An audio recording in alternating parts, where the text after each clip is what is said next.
नमस्कार मित्रों। जाते जाते ये साल हमसे कुछ शख्सियतें ले जा रहा है अब भी।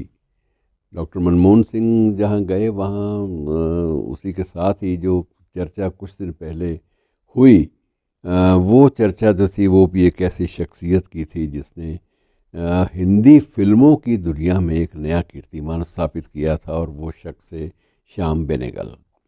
श्याम बेनेगल ने जो कुछ हमें दिया भारतीय फिल्म के इतिहास में, जो पन्ने जो इबारत लिखी, वो भी ऐसी अनूठी इबारत है कि जिसको भुलाया नहीं जा सकता। इस शख्स ने 1970 में अपने फिल्मों के निर्देशन की जो शुरुआत की थी, और सबसे पहली फिल्म इन्होंने अपने बाप के लिए बनाई थी, और वो 12 साल की उम्र में बनाई थी, 12 साल की उम्र।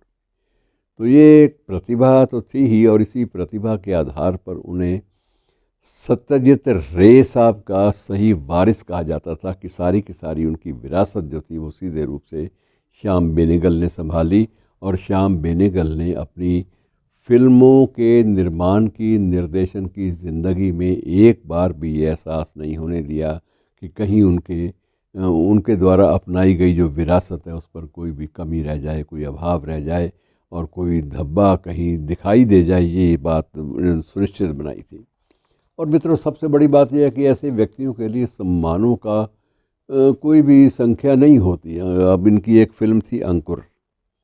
अंकुर फिल्म ने अकेली, उस फिल्म ने ही 40 पुरस्कार जीते थे, 40 पुरस्कार।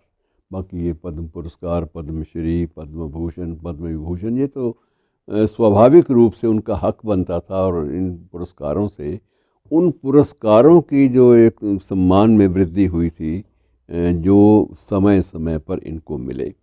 दादा साहब फाल्के पुरस्कार फिल्म जगत का सबसे बड़ा पुरस्कार है, और वहाँ भी इन्होंने अपना कमाल उस पुरस्कार को प्राप्त करते हुए तब भी कमाल दिखाया था। जो इनका वक्तव्य है, जो भाषण है, जो स्पीच है, वो बड़ी अद्भुत एक डॉक्यूमेंटेशन मानी जाती है। ये दादा साहब फाल्के पुरस्कार उन्हें 2005 में मिला था, और उसके बाद भी ये सारा सिलसिला निरंतर निरंतर चलता रहा। मित्रों, शुरुआत ज़िंदगी की खुद एक बार इन्होंने अपने वक्तव्य में बताया था कि मैंने अपनी इस फिल्मांकन की जो शुरुआत थी, इस फिल्मांकन की ज़िंदगी की, वो एक एड एजेंसी से की थी। और एड एजेंसी में भी मुझे लगा कि मुझे वहाँ भी न्याय करना चाहिए। वहाँ भी किसी भी चीज़ को अगर मैं प्रस्तुत कर रहा हूँ तो उसके साथ मैं ये नहीं कर सकता कि मैं उसकी मार्केटिंग स्ट्रेटजी में कहीं बाधा बनूँ। और इस प्रकार से उन्होंने अपने वक्त में फ़िल्मी दुनिया को, फ़िल्म जगत को बड़े बेहतरीन अभिनेता भी दिए। बहुत सारे ऐसे अभिनेता थे जो आज भी महसूस करते हैं कि हम अगर देन हैं तो उस शख्स की देन है जिसने हमें तराशा। ऐसी शख्सियतों में मित्रों नसीरुद्दीन शाह साहब भी हैं, शबाना आज़मी भी है, स्मिता पाटिल, और अमरीश पुरी, प्रेम पुरी, प्रेम चोपड़ा, और अमरीश पुरी साहब, और उसके बाद ओम पुरी साहब। ओम पुरी साहब भी इस बात को बाकायदा कायल थे कि अगर मैं कुछ भी कर पाया हूँ तो वो सिर्फ़ एक शख्स की बदौलत, और वो शख्सियत जो है वो यही है, जिन्होंने, श्याम बेनेगल ने, जिन्होंने हमें फ़िल्म की तमीज़ दी। उन्होंने लफ्ज़ एक इस्तेमाल किया है कि फ़िल्म जगत में काम करने की और अभिनय की भी एक तमीज़ होती है, एक तौर तरीका होता है, एक तहज़ीब होती है।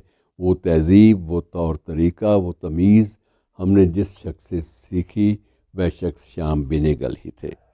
और इन्होंने एक फ़िल्म 2023 में बनाई थी मुजीब के ऊपर। मुजीब, ए मेकिंग ऑफ अ नेशन। तो ये एक अजीब लीक से हटकर फिल्म थी, और इसमें भी इन्होंने कमाल का जो है प्रस्तुतिकरण, राष्ट्रीय फिल्म संस्थान के सहयोग से उसमें भी जो प्रस्तुतिकरण था वो कमाल का था कि आदमी कैसे अपने कुछ भाषागत और कुछ सांस्कृतिक मूल्यों के लिए जूझता है, लड़ता है। इस बात की प्रस्तुति उन्होंने विलक्षण रूप में की थी। तो मतलब ऐसी शख्सियतें जब जाती हैं तो उस वक्त लगता है कि इनका बदल तो कोई हो ही नहीं सकता, क्योंकि जहाँ भी कोई चीज़ जाएगी उसका जो स्थान लेगा वो बाज़ार ले लेगा। तो बाज़ार जहाँ पूरी तरह हावी होगा, वहाँ प्रतिभाएं जो हैं वो थोड़ा थोड़ा हाशिए पर सरकनी आरंभ हो जाती हैं।